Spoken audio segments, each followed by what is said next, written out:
Welcome back, everybody, as we wrap up the show today. I want to shout out to the callers for giving us some good stuff on the topics we had going on today. College football really looks like it's going to come down to the end and be really, really good this year. We still have a lot of contenders going on, and really excited to see how that's going to turn out.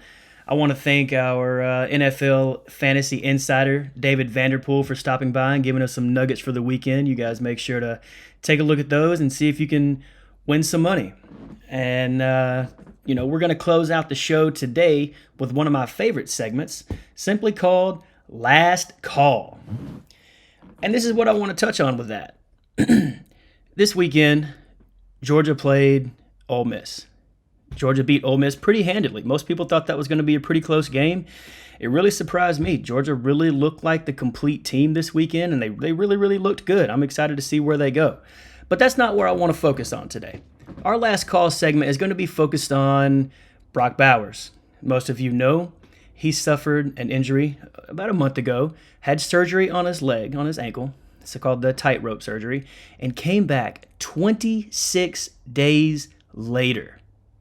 I don't know if you guys understand what it takes for a player of that caliber to come back from an ankle surgery and be able to cut and move and play the way he does. He looks like he didn't even miss a step. It was incredible to see.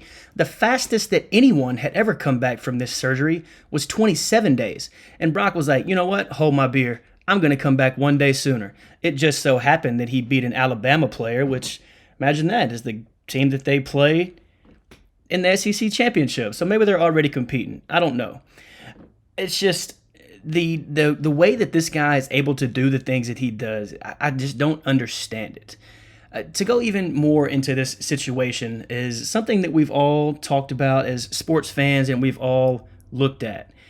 At the end of the game, Kirby Smart made some comments that people were telling Brock Bowers to sit out and not play the rest of the season. And this is something I've always went back and forth in my mind on. I've never really had a strong opinion on it or seen facts to prove one way or the other, but Kirby Smart did make a comment that was very, very interesting. And I think it has to be considered from going forward when we talk about players sitting out after they're injured before they go to the NFL.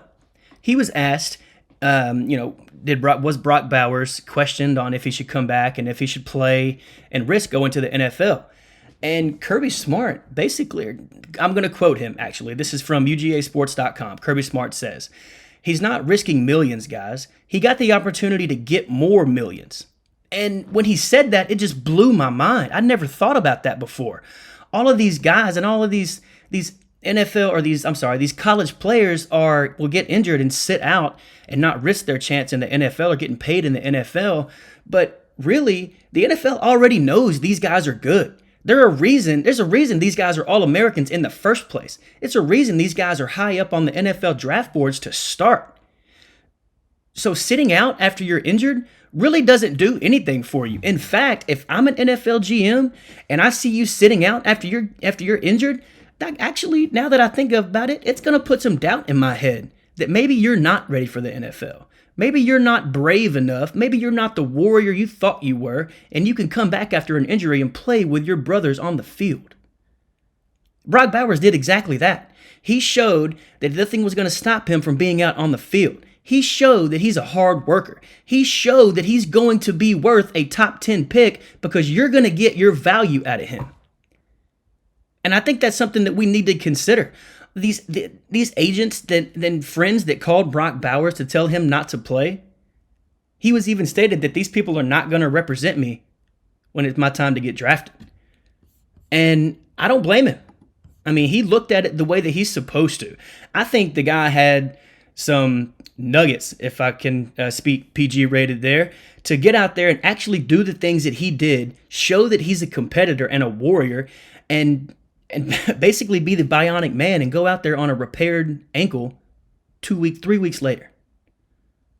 I just think that's really interesting, and I think that's something those are facts that we need to start bringing to the table when we start speaking out of turn and telling these young athletes to sit out because we think we know what's best for them.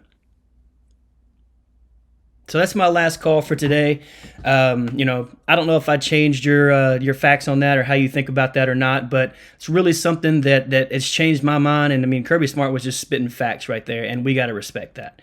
So anyway, guys, I hope you enjoyed the show. I look forward to speaking with you guys next week. Have a good night. Peace.